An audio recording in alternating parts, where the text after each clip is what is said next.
पुशान क्या है? पुशान है जब व्यक्ति की मृत्यु होती है तो उसको इस धरती से यमलोक तक ले जाने का काम ये या तो माँ भगवती के भक्त होते हैं या भगवान कृष्ण के भक्त होते हैं। ब्रह्मांड में 12 सूर्य हैं, उन 12 सूर्यों में से एक सूर्य का नाम है पुशान। पुशान का काम है, पुशान है प्रोटेक्टर, झुंडों की रक्षा करना पुशान का काम है।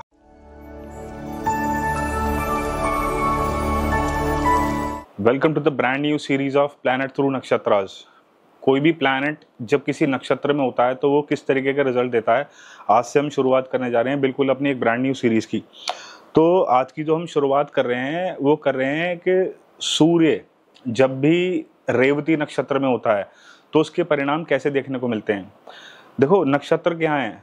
कोई भी प्लैनेट किसी घर में बैठा होता है, घर में बैठने के बाद वो किसी न किसी राशि में होता है और राशि के बिहाइंड द सीन्स जो काम कर रहे होते हैं ना, वो काम कर रहे होते हैं नक्षत्र। तो नक्षत्र क्या है? नक्षत्र हैं कॉन्स्टलेशन। अगर आप आकाशीय नक्शे में देखोगे तो वहाँ आपको दिखाई क्या देगा? वहाँ आपको दिखाई देंगे नक्षत्र, वहाँ आपको दिखाई देंगे प्लैनेट, ग्रह दिखाई देंगे, बट वहाँ आपको ना कभी राशियाँ दिखाई नहीं देंगी। तो नक्षत्र ना बहुत सारी लेयर्स को बाईपास करके डायरेक्टली कनेक्ट होता है आपके किसी प्लैनेट के साथ। और नक्षत्र ना वो हमारी तरह एक लिविंग बीइंग्स हैं, उनके भी अपने घर है, उनके घर का नाम है योग तारा। योग तारा जो होता है उनका अपना घर होता है। तो रेवती नक्षत्र क्या है? रेवती नक्षत्र है का जो डेइटी है वो है पुशान, जो देवता है उसका पुशान है, और जो उसका एनिमल है वो है फीमेल एलिफेंट। पुशान क्या है? पुशान है हमारे ना ऑर्बिट में, ब्रह्मांड में 12 सूर्य हैं, उन 12 सूर्यों में से एक सूर्य का नाम है पुशान। पुशान का काम है, पुशान है प्रोटेक्टर, झुंडों की रक्षा करना पुशान का काम है, हर्ब्स की रक्षा करना पुशान का काम है।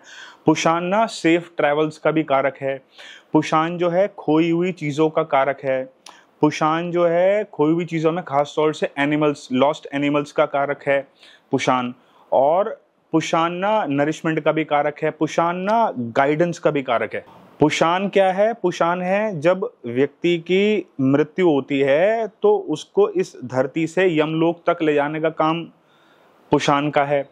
पुशान का काम है देवताओं का जो मिलन होता है उसमें पुशान का बहुत बड़ा रोल होता है। पुशान कौन है? पुशान को अगर हम समझना है, जब प्रजापति दक्ष के यहाँ जब यज्ञ चल रहा था तो जब भगवान शिव वहां पहुंचे नाराज होकर, तो पुशान क्या काम कर रहा था? पुशान उस समय ना आहुतियां खा रहा था। यज्ञों में जो आहुति डालते हैं ना, हम स्वाहा बोल के आहुति डालते हैं, तो पुशान उस समय आहुतियां खा रहा था। तो भगवान शिव ने जो है उसके दांत तोड़ दिए थे पुशान के। तो पुशान को उसके बाद जो भोग लगाया गया वो सॉफ्ट चीज़ों का लगाया गया, दही का लगाया गया, बहुत सॉफ्ट चीज़ें जो आराम से खाई जा सकती हैं वो पुशान को खाने के लिए मिली, जो हम यज्ञ में जो हम आहुति डालते हैं। अब हम समझते हैं, क्योंकि हमारी चर्चा है सूर्य जब भी रेवती नक्षत्र में आता तो किस तरीके के परिणाम देता है। तो आगे बढ़ने से पहले अगर आपने अभी तक अपने चैनल को सब्सक्राइब नहीं किया है तो डू सब्सक्राइब बिलो। देखो, अब हम समझते हैं सन को। सूर्य क्या है? सूर्य आपकी आत्मा है, सूर्य आपका कॉन्फिडेंस है, सूर्य गवर्नमेंट है, सूर्य आपका पिता है, अथॉरिटी है, वो सूर्य है। जितने भी राजा होते हैं, देश का आपका राजा जो है वो सूर्य है। देखो, अब तो राजाओं वाला सिस्टम बदल गया, अब तो हमारे यहाँ प्राइम मिनिस्टर प्रेसिडेंट होता है। तो जो आपका प्राइम मिनिस्टर है, प्रेसिडेंट है ना, तो वो राजा है। अगर हम यूएई में जाएंगे, कुछ हम जगह देखेंगे आज भी राजाओं वाला कल्चर है, तो वो सूर्य रिप्रेजेंट करता है राजाओं को। सूर्य आपकी आत्मा है ना, आत्मा को एक शरीर मिला है, बायोमैकेनिकल सूट मिला है। तो यहाँ पे आप कहीं ना कहीं सूर्य का काम है आपके पुनर्जन्मों के कर्मों को भोगने के लिए आपको आत्मा मिली, और आत्मा सूर्य का कारक है। तो सूर्य जब भी रेवती नक्षत्र में रहेगा तो the one thing you will see, आप देखोगे कि ऐसे व्यक्तियों के या ऐसे व्यक्ति के फादर के दांतों में कोई ना कोई इशू मिलेगा, और इस इशू को सॉल्व करने के लिए ना they have to go to multiple times to the doctor. ऐसा क्यों? क्योंकि देखो, अगर आप एलिफेंट को समझोगे तो एलिफेंट के जो दांत होते हैं इनके साथ कोई ना कोई इशू है। इनको देखो, आज इनकी तस्करी हो रही है, इनको काट के बेचा जाता है, इससे ही औषधियां भी बनती है।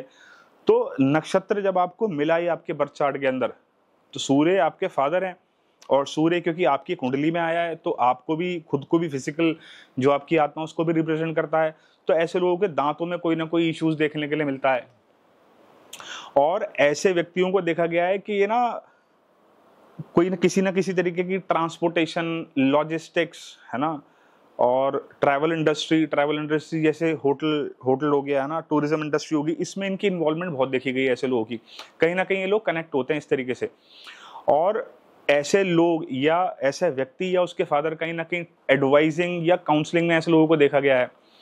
ऐसे लोग ना, या तो वो या उनके फादर, ये बहुत ज्यादा इंक्लाइन होते हैं मिस्टिकल पाथ की तरफ, धार्मिक प्रवृत्ति के लोग बहुत ज्यादा देखे गए हैं। और ऐसे लोग ना, क्योंकि रेवती नक्षत्र ना वेल्थ को भी रिप्रेजेंट करता है, तो समहाउ समवे इनकी जिंदगी में ना जो आपको वेल्थ देखने के लिए मिलेगी वो कहीं ना कहीं इनकी इंट्यूशन और स्पिरिचुअल पाथ जब भी आपस में कंबाइंड कर लेते हैं तब ये ना इमेंस वेल्थ की तरफ भी बढ़ना शुरू हो जाते हैं। और या तो व्यक्ति या उसके फादर मैं बार बार इसलिए बोल रहा हूं क्योंकि ना हम कभी भी एब्सोल्यूट में एक ही चीज एक ही व्यक्ति के बारे में नहीं कह सकते। सूर्य जो है रिप्रेजेंट करता है फादर को भी और आपको खुद को भी रिप्रेजेंट करता है। तो उसमें कई बार देखा गया है कि ऐसे लोग ना दानी भी बहुत होते हैं, दे लव टू डोनेट।